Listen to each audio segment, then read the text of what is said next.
Hello वालेकुम सलाम जैन है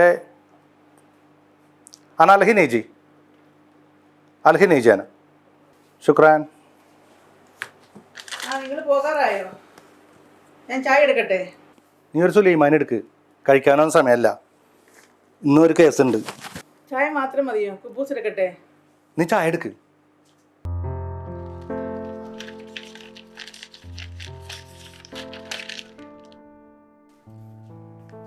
കേസ് തോറ്റാ നമ്മൾ ജയിലിൽ പോകേണ്ടി വരുമോ? നിന്റെ കരുനാക്കൗണ്ടൊന്നും പറയല്ലേ. ഇനിയും ജയിലിൽ പോയി കിടക്കാൻ വയ്യ. ഇത് നമുക്ക് കിട്ടാനുള്ള പൈസയുടെ കാര്യമാണ്. പപ്പ പപ്പ പുറത്തു പോവാണോ? വരുമ്പോ ഡ്രസ്സിന്റെ കാര്യം മറക്കല്ലേ. ഏത് ഡ്രസ്? മറന്നോ? എന്റെ സ്കൂളിലെ ഡാൻസ് പ്രോഗ്രാമിന്റെ കാര്യം. ശരിക്കും എന്റെ ഫ്രണ്ട്സ് എല്ലാവരും പുതിയ ഡ്രസ്സാണ്, ഞാൻ മാത്രമേ ഉള്ളൂ പഴയത്. അതും പപ്പ ശരിയാക്കി കൊണ്ടുവരാന്ന് പറഞ്ഞിട്ട് അയച്ചു. ഓ, മോളുടെ ഡാൻസിന്റെ ഡ്രസ്സിന്റെ കാര്യമാണോ? അത് പപ്പ അന്ന് തന്നെ ശരിയാക്കാൻ കൊടുത്തല്ലോ. പപ്പ ഒന്ന് വിളിച്ചു നോക്കട്ടെ. പപ്പ വൈകുന്നേരം വരുമ്പോ കൊണ്ടുവരാട്ടോ.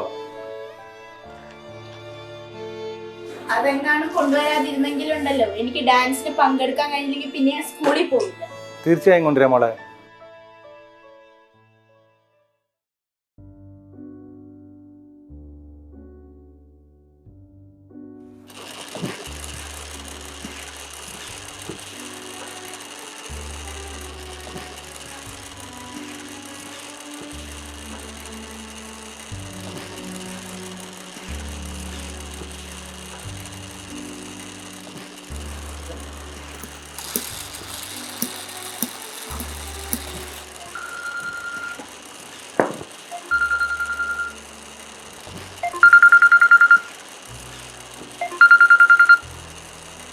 ആ സുരേഷ പറയടാ. അത് റെഡിയാണ്, ഇങ്ങോട്ട് പോര്. എടാ ഷക്കീറ, ആ സുരേഷിന്റെ മോളെ ഡ്രസ്സ് എന്താ എടാ? സുരേഷിന്റെ? എടാ ഡാൻസിന്റെ ഡ്രസ്സ് ഒരാൾ തുന്നൽ വിട്ട് കൊടുന്നില്ലേ, അത് ശരിയാക്കിയോ? എന്റെ പൊന്നു സുനിലേട്ടാ, ഈ പെരുന്നാളിന്റെ ഇടയിൽ ഈ കീറി പറഞ്ഞൊന്ന് കൊണ്ടുവന്നേരം നിങ്ങളുടെ അടുത്ത് പറഞ്ഞല്ലേ. ഷക്കീർ ഒന്നും കൂടി നോക്കടാ, അയാളിപ്പോ വരും. വേണമെങ്കിലേ നിങ്ങളെന്നെ നോക്കിയെടുത്തു, എനിക്ക് പറ്റില്ല. ആ കൂടി പെരുന്നാളിന് നോമ്പിനും കിട്ടുന്ന പീസ് വർക്കാണ്, അതും കമ്മീഷനല്ലേ. എന്നെ കൊണ്ട് ഇങ്ങനെയൊക്കെ തന്നെ പറ്റുള്ളൂ. ഓരോ നന്ദിയില്ലാത്ത സാധനങ്ങൾ.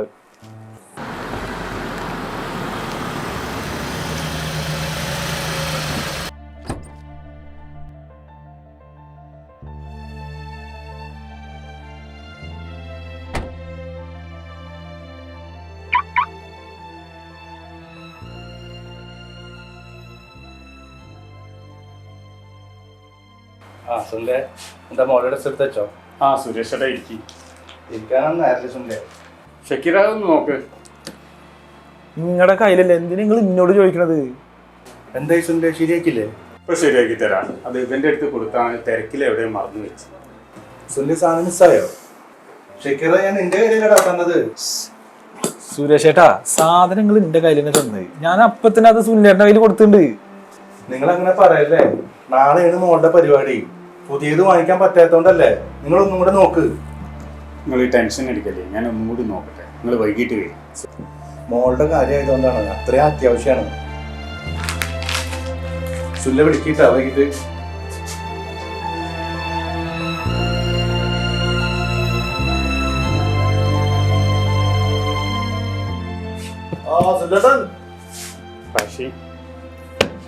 എന്താ സുനിലേട്ടാ, പെരുന്നാളിന്റെ തിരക്കായിരിക്കുമല്ലേ? എടാ പഴയ തിരക്കൊന്നുമില്ലടാ, ഒക്കെ കടം പോവാണ്. അല്ല സുനിലേട്ടാ, നമ്മുടെ സുരേഷ് ചേട്ടനല്ലേ പോയത്? നമുക്ക് ഭയങ്കര വിഷമമുണ്ടല്ലോ. നമ്മുടെ സാമ്പത്തിക നാള്. അല്ലടാ, മോളെ ഡ്രസ്സ് തയ്ക്കാൻ കൊടുന്നു, അത് ഈ ചങ്ങായി കൊണ്ടേ കളഞ്ഞു. അത് മാത്രമേ പറയരുത്. അടിക്കാൻ നന്നത് നേരാ. ഒന്നാമത് ഈ പെരുന്നാൾ തിരക്കിന്റെ ഇടയിൽ ഒരു സമയമില്ല. ഷക്കീറെ, ആ പോയത് ആരാണെന്ന് നമുക്ക് മനസ്സിലായോ? ഇവിടെ വലിയ ബിസിനസ് ഒക്കെ ഉണ്ടായിരുന്ന ആളാ. ആടാ ശരിയാടാ, 10-200 സ്റ്റാഫൊക്കെ വെച്ചിട്ട് വലിയ കമ്പനി നടത്തിയിരുന്ന ആളാണ്. ഒരു എഞ്ചിനീയർ വെച്ചാൽ പണിയൊക്കെ അയാൾ വേറെ മറിച്ചെടുത്തു. ഇപ്പൊ കുത്തുവാളെടുത്തൊരു പഠിക്കുന്നു. എടാ അതൊക്കെ എനിക്കറിയാലോ, ഇയാളെ കൊണ്ട് വലിയ സഹായം ഉണ്ടാണ്. അതൊക്കെ ഈ നാടിനോട് പറഞ്ഞാൽ മനസ്സിലാവൂ. ബിസിനസ് ഇത്രയൊക്കെ തറന്നിട്ടും ആളുടെ മോളുടെ ഡാൻസ് ഇതുവരെയായിട്ട് നിർത്തിയിട്ടില്ല. സെക്യൂറാണ് പിള്ളേരൊക്കെ, അത് എങ്ങനെയും തപ്പെടുത്തിട്ട് ശരിയാക്കി കൊടുക്കണം. ഒന്നാമത് ഈ തിരക്ക് പിടിച്ച സമയത്ത് എല്ലാവരും 10 രൂപ ഉണ്ടാക്കണമെന്നില്ല. ഈ ചൊറക്കേസിന് എന്നെ കൂടി നോക്കിയെടുക്കാൻ വയ്യ. എന്നാ ഞങ്ങൾ പോകണം സുനിലേട്ടാ. അപ്പൊ ശരി കേട്ടോ. ഓക്കെ സെക്യൂറാ അതൊന്നും സെറ്റായി കൊടുക്കാം.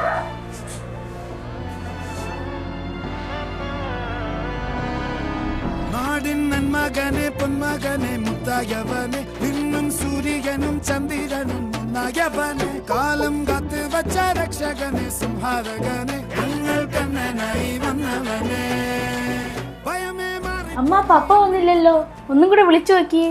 2 വട്ടം വിളിച്ചതല്ലേ മോളെ, പപ്പാല മീറ്റിങ്ങിലും ആയിരിക്കും. ആരാ?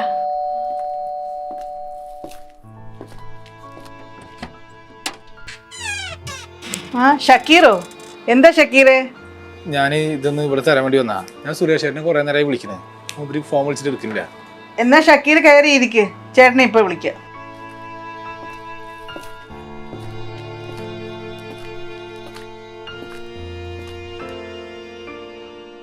ഇതെന്താ അങ്കിൾ? ഇത് മോളുടെ ഡാൻസിന്റെ ഉടുപ്പാണ്.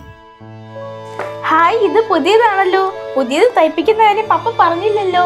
അമ്മ നോക്ക്, പുതിയ ഉടുപ്പ്. ആ ഇത് കൊള്ളാമല്ലോ, മോൾ ഇട്ട് നോക്ക്. ആ ആ ഷക്കീറ,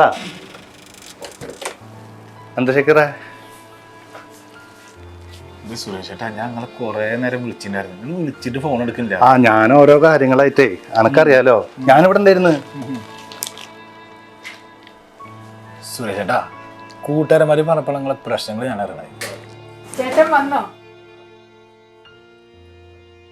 എന്നാലും പപ്പ പുതിയ ഡ്രസ്സ് തയ്പ്പിക്കുന്ന കാര്യം എൻ്റെ അടുത്ത് സർപ്രൈസ് ആക്കി വെച്ചല്ലോ. എന്നോട് പോലും പറഞ്ഞില്ല. ആണോ? സുരേഷ് ചേട്ടൻ തന്നെ വിളിച്ചപ്പോഴാണ് പുതിയ ഉടുപ്പിന്റെ കാര്യം എൻ്റെ അടുത്ത് പറയണത്.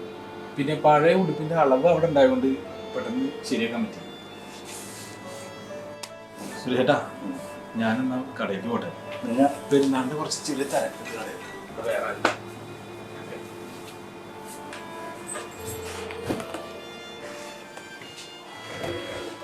ഷക്കീറേ, എനിക്ക് സന്തോഷമായിടാ. ഞാൻ ഇത്രയും നേരം മോളോട് എന്ത് പറയുന്നുള്ള ടെൻഷൻ്റെ ആയിരുന്നു. ഇതൊന്നും ഞാൻ പ്രതീക്ഷയല്ല. എന്നാലും നീ പുതിയ ഉടുപ്പിന് തയ്ച്ചു കൊടുന്നല്ലോ, എൻ്റെ മോൾക്ക് സന്തോഷമായിടാ. സുരേഷ് ചേട്ടാ, സംഗതി ഇത് ചെറിയ ഉടുപ്പിന്റെ കാര്യമാണെങ്കിലും ആ മോളുടെ സന്തോഷത്തിന് ലക്ഷങ്ങളെക്കാളും വിലയുണ്ട്. നമ്മളും മനുഷ്യരല്ലേ, മക്കളുടെ സന്തോഷം നമുക്ക് വലുത്.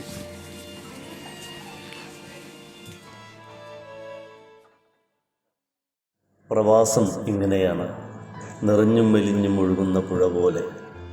എല്ലാ ജീവിതങ്ങളിലും വേനലും വസന്തവുമുണ്ട്. എല്ലാ വിഷമങ്ങൾക്കും അറുതിയുണ്ടാകുന്നൊരു കാലം വരും. ഈ കഥയിലെ കഥാപാത്രങ്ങൾ പോലെ എത്രയോ കുടുംബങ്ങൾ. നമുക്ക് ആശ്വസിക്കാം, നന്മ പറ്റാത്ത ഒരാളെങ്കിലും അവശേഷിക്കും വരെ ഓരോ വറുതിയിലേക്കും കനിവിൻ്റെ തുള്ളിമഴയായി അവർ പെയ്തുകൊണ്ടേയിരിക്കും.